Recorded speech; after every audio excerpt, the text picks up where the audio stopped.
agriculture is a backbone of the economy of Kenya, and that up to 70% of agricultural production is undertaken by women.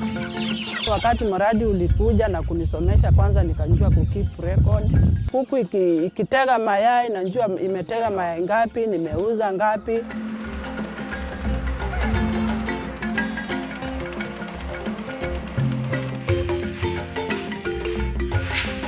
People believe that woman is unable to do anything. Woman is unable to stand on their ground.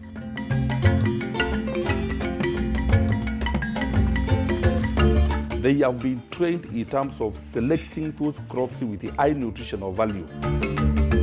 Hii mradi ya WCSA imekuja ikatuletea sisi wakina mama pesa kwa mfuko.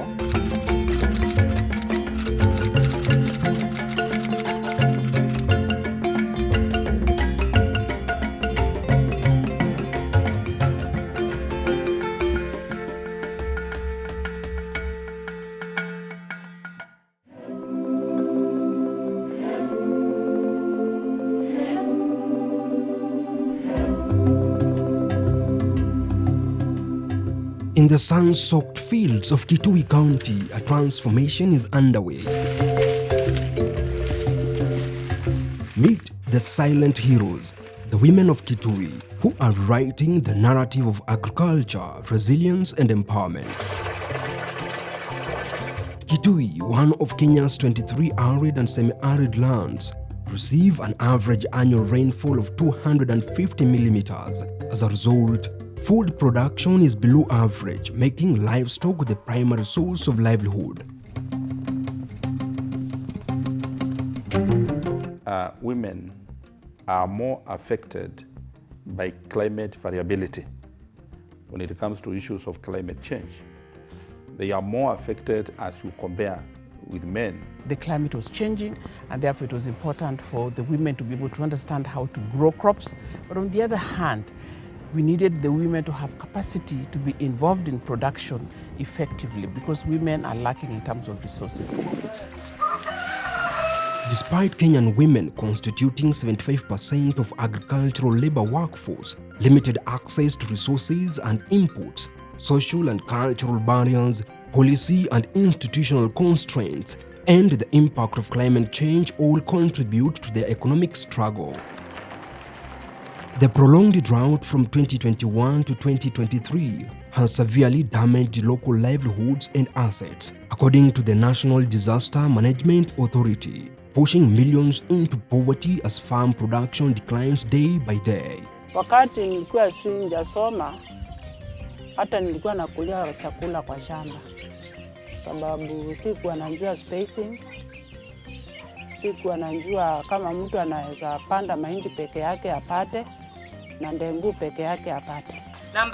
To address these challenges, the Anglican Development Services Eastern is spearheading change through the Women Economic Empowerment through Climate Smart Agriculture Project, funded by KOICA through UN Women, launched in October 2022.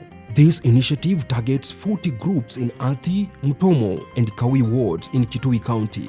Kitui, they had not seen rain for, I think, almost like 4 years, So excessive drought in itself is a problem. So that even when you have those technologies in place and you plant crops, they are still affected. Sometimes people have harvested water. You go there and the water pans are dry because of excessive drought. Through this project, women are gaining access to climate-smart agricultural technologies, financial services, and leadership training, and enabling an environment created by gender-responsive, climate-smart agriculture policies. When we are making policies, like for example, talking of the county integrated development plan, we can see that most of the plans are gender-related. When you are coming up with a project, how is that project impactful to both the men and the women?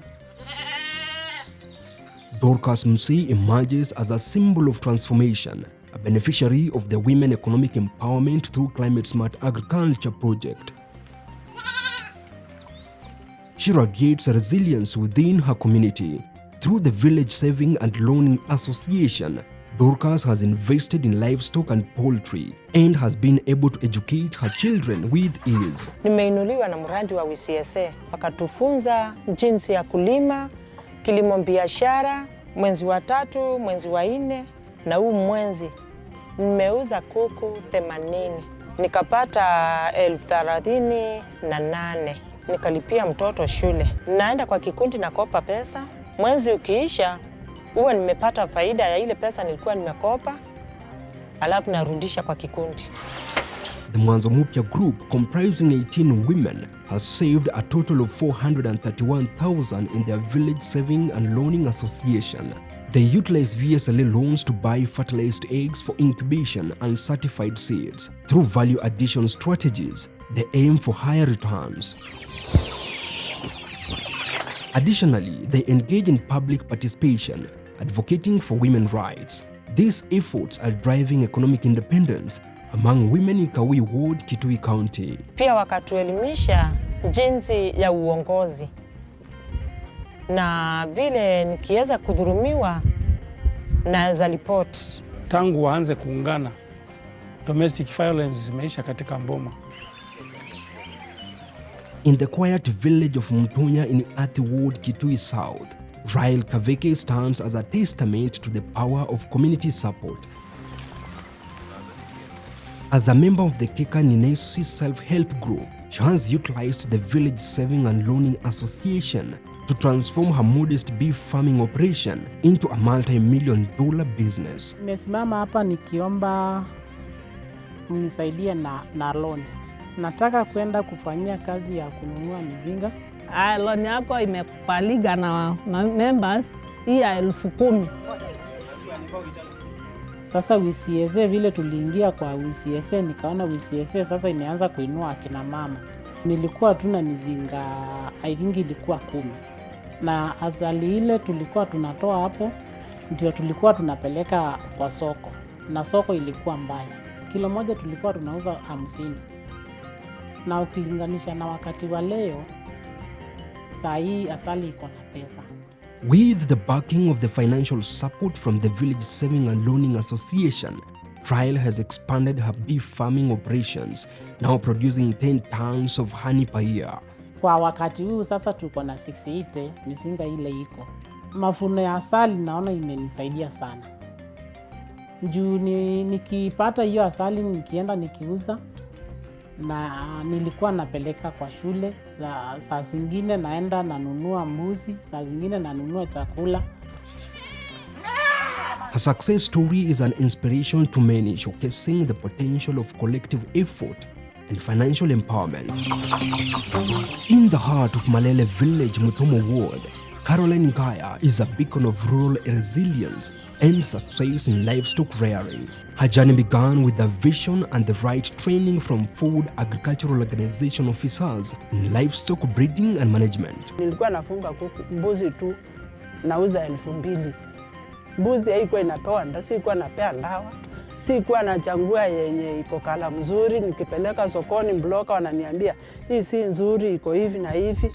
Lakini wakati sasa nilisoma, hakuna kitu inanisaidia kama mbuzi. We in a way gradually eliminated those small African goats to have these breeds which are fast maturing, which are big in size and can fetch good market price, and therefore there is great impact in terms of income generation amongst the farmers whom we are serving. Today, Caroline proudly oversees a small ranch boasting 35 gala goats and a thriving poultry farm with 202 birds.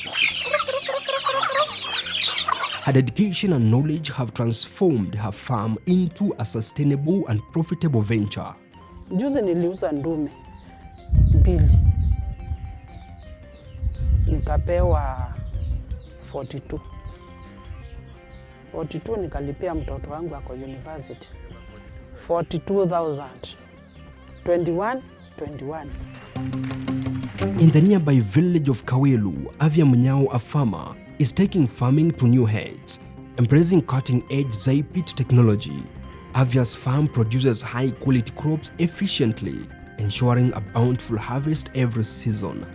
Wakatufundisha kama kikundi, wakatufundisha the new technologies of planting certified seeds, about insights kama unaona kama zile nimeweka hapa, about planting kila mmea ukiwa peke yake ndio pate mazao mazuri. This project directly addresses 3 crucial sustainable development goals: zero poverty by providing women with the tools and knowledge, enable their economic sustainability and shift their communities out of poverty; zero to hunger by implementing sustainable agricultural practices that increase food security; and gender equality by empowering women and promoting their active participation and leadership in agriculture. The project has empowered 40 groups encompassing 911 farmers, 761 women, 150 men, 398 youth, and 94 people with disabilities. Through the Village Saving and Loaning Association, women are turning modest investments into thriving businesses. We have a cumulative of 2 million plus cash shillings which are in circulation. And so the women are borrowing this money. When they borrow, they go, they adopt to this technology, for example, like kitchen gardening. Yeah, where they put their kitchen garden, they can sell their vegetables. When they sell vegetables, they can go and repay back the loan. In the rural Kitui County, women are not just adopting agricultural technologies, they are becoming leaders driving profound change in their communities. Through training on leadership skills, these women are amplifying their voices in decision-making and advocating for policy changes that empowers women and uphold their rights. We have participated and worked with the county to ensure we have the county climate change action plan, which has involved the voices of the women. We organized them, and this was after training them and doing a lot of capacity building to have their voice in the climate change action plan. Nataka kuandika memorandum ili tupeleke kwa public participation. Meet Sylvia Mutali, a trailblazer among trained women leaders. Faced with the myriad challenges of water scarcity, gender-based violence, poor infrastructure, and inadequate health services, Sylvia took action. Leading the A2 Awombe Women Group, she spearheaded the drafting of a memorandum that sparked tangible changes in her community. Wakati tunapopeleka hiyo memorandum, tunafuatilia kama kina mama wa mashinani, tunafuatilia hiyo memorandum kama itahusishwa katika miradi ile nyingine, na tunajua tutafuata mpaka tujue kile ambacho tumeandika kimefanywa. Kulikuwa na shule nyingine ya Matolani East, hii haikuwepo, lakini tukaongelelea na ikajengwa iko pale. Sylvia's story is not unique. Grace Tom, another empowered woman, is on a mission to eradicate gender-based violence in her community.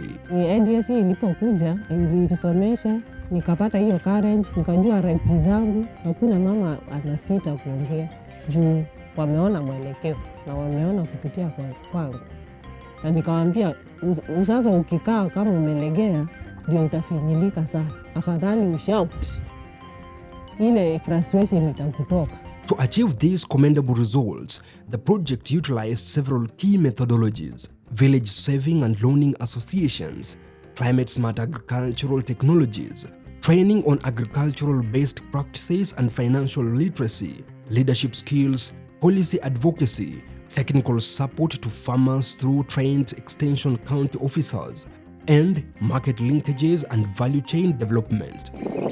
In the face of climate change, access to information becomes a lifeline for rural women. Armed with knowledge, they adapt their practices to combat challenges like malnutrition at the household level.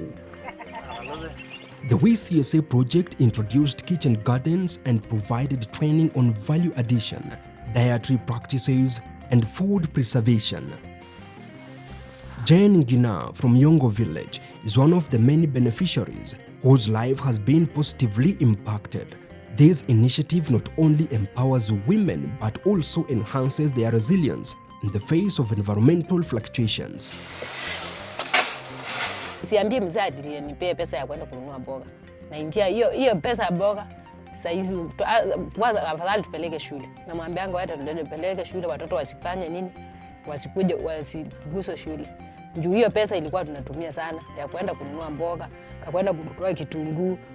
Ukienda hapa chini niko na kitunguu, niko na sukuma, niko na mboga hapa chini. Hata nauzianga watu, wamama wakikuja hapa na wausia. Nikiwakatia ya 10, hiyo 10 naweka mahali pengine. Hata afadhali nipeleke kwa chama ya hii ya kikundi ya yetu. Twende tunini. Hiyo pesa ndio Disemba niwe na pesa nyingi. In drought-stricken Kitui, women have transformed local economies and improved food security. By embracing diverse agro-enterprises, they produce and sell kales, spinach, green gram, indigenous vegetables, eggs, gala goats, honey, and indigenous poultry, creating pathways to sustainable livelihoods. Under the shade of acacia trees, women of all ages weave styled baskets, thread by thread crafting a bright future. Empowered and determined to bring change to their community, they ensure their families will never lack and their women will never be oppressed. These women, they are empowered economically, and they can support their men, and they can sit down as a couple and make decisions on how they can improve their livelihoods at the family setting. The project has played a pivotal role in developing gender-inclusive policies to incorporate women into climate change initiatives. A significant achievement in Kitui County is the creation of a climate-smart agriculture gender mainstreaming guideline, ensuring increased allocation of resources to support gender-responsive CSA practices in third-generation CIDP. Facilitating incorporation of gender initiatives in Kitui County Climate Change Action Plan, and ensuring that future policies and practices are inclusive and effective. Our county staffs, in collaboration with other stakeholders, to come up with the Kitui County Gender Policy, which we worked on and to completion. We are developing some knowledge materials so that those knowledge materials can be used far and beyond. As the project continues to make strides in enhancing women's economic empowerment, food security, and resilience to climate change, the importance of sustainable practices and gender inclusivity in agriculture cannot be overstated. Together, these efforts pave the way for a brighter, more sustainable future in Kitui County.